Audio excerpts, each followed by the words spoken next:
history of philosophy. Philosophy is above all a feeling of amazement at reality and asking why things are as they are. Philosophy started in Greece in the 5th century BC, when people asked themselves what life was like and why. What is nature? What is life made up of?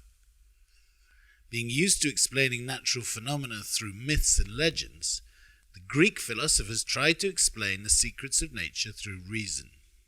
They tried to imagine what materials made up the cosmos, starting with Thales of Miletus, who said everything was made up of water.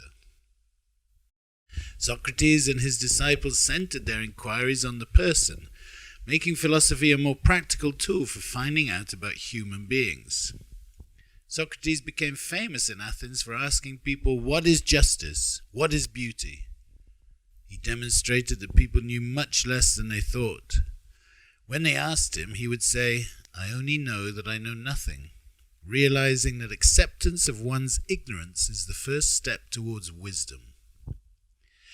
Faced with the questions that his master Socrates asked, Plato found the answers in what he called ideas. What are ideas? Plato divides the world in sensory, perceived through feelings, changing and uncertain, and the world of ideas, which is permanent and the source of all truth. Goodness, which Plato compared to the sun, is the most fundamental idea from which all other truths are born.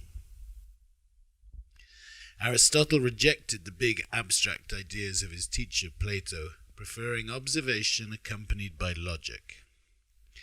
The Platonic ideas were no longer sufficient to explain the richness of things if you didn't take into account the material of which they were made. So his questions focused on the particularities of the world and the human beings who lived in it. What made each one unique? For Aristotle, the wise man was not the one who contemplates good and evil, but rather the one who knows what to do in each situation. While Greek philosophy asked questions using reason, medieval philosophy asked questions from the viewpoint of Christian faith. In this way, St. Augustine maintains the Platonic distinction between the world of ideas, represented by God, permanent and eternal, and the sensorial world, the earth and its people, an imperfect manifestation of God. We are capable of doing bad because we don't have the perfection of God. Meanwhile, St. Thomas proposed reconciling faith and reason, uniting Aristotelian thought with Christian faith.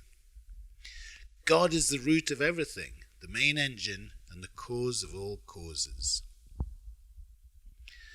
In the 17th century, one of the most important movements in Europe's history burst forth, Modernity, with the help of the new sciences, and it broke with the Christian way of asking to prioritize a purely rational and mathematical focus.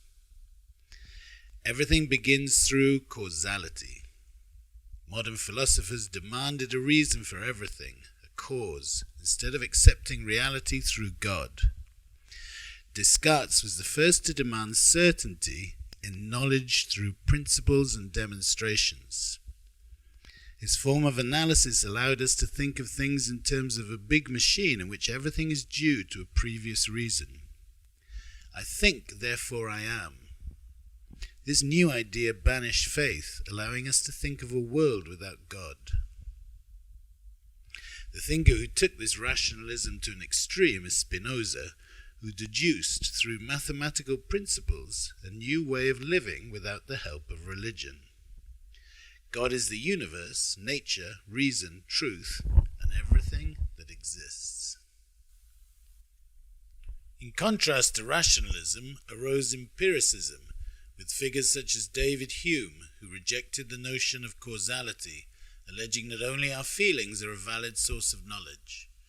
For example, although experience tells us that smoke comes from fire, it doesn't follow that fire always produces smoke. In this way, empiricism has a strong component of skepticism, renewing in a certain way the Socratic thought of I only know that I know nothing. Facing these two contrasting currents, Kant built a system that resolved the question in ourselves. It is true that we don't know things for themselves, only what our senses tell us, while these ideas are processed in our minds. The most important category is causality, which allows us to order the world. This emphasis on the mind gave place to what we know as idealism, which, as its name indicates, means that to understand things, you have to take into account the subject and the thought. In the second half of the 19th century, three great philosophers appeared who paradoxically united in an unprecedented attack against philosophical thinking. They were suspicious of previous philosophy because it did not consider the force which escaped our conscious analysis. Marx emphasized the economic and sociological categories which man set up and which, far from being neutral, legitimized the exploitation of one class, the bourgeoisie, of another, the proletariat. The important factor for understanding man is not the individual but society, whose engine is class war. Communism, as proposed by Marx, is the elimination of classes and therefore exploitation. Nietzsche, on the other hand, rebelled against philosophy, which he identified with Socrates and Plato. Above all, he rejected the Platonic division between the real world of ideas and the apparent world, as it subjects us to transcendent values that make man a moral slave. It was necessary to create new ways of living, of thinking, which would extol life and bring about Superman, who would produce his own system of values and boost our lust for life.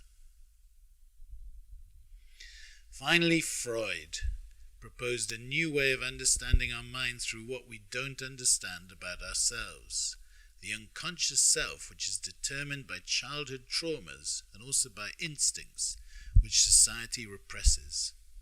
Freud discovered a part of ourselves which is inaccessible to our conscious analysis, and which makes our own identities something that is never completely attainable by our conscious understanding.